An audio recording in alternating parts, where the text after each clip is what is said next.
অবৈধ ইটভাটার বিরুদ্ধে চলমান সরকারি উচ্ছেদ অভিযান থেকে বাঁচতে মালিকপক্ষের করা ৬টি আবেদন খারিজ করে দিয়েছে আপিল বিভাগ। প্রধান বিচারপতি জুবায়ের রহমান চৌধুরীর নেতৃত্বাধীন আপিল বিভাগ আজ এই আদেশ দেন বলে জানান রিটকারীর আইনজীবী মনজিল মোরশেদ।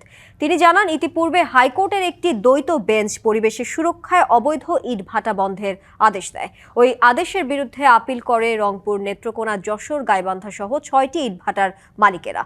মামলা চলমান রয়েছে এমন কাগজ দেখিয়ে সরকার পরিচালিত অবৈধ ইটভাটার উচ্ছেদ অভিযান থেকে নিজ নিজ প্রতিষ্ঠানগুলোকে রক্ষা করেন তারা।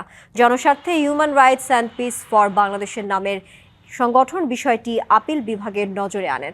শুনানি শেষে আজ ওইসব আবেদন খারিজ করা হয়।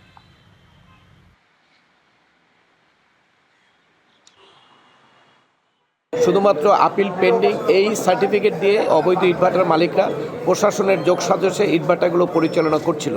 সেই প্রেক্ষিতে আমরা একটা আবেদন করে দ্রুত শুনানির আবেদন করেছিলাম HAPPBর পক্ষ থেকে। আজকে শুনানি হয়েছে, শুনানির পরে আপিলগুলো খারিজ করা হয়েছে।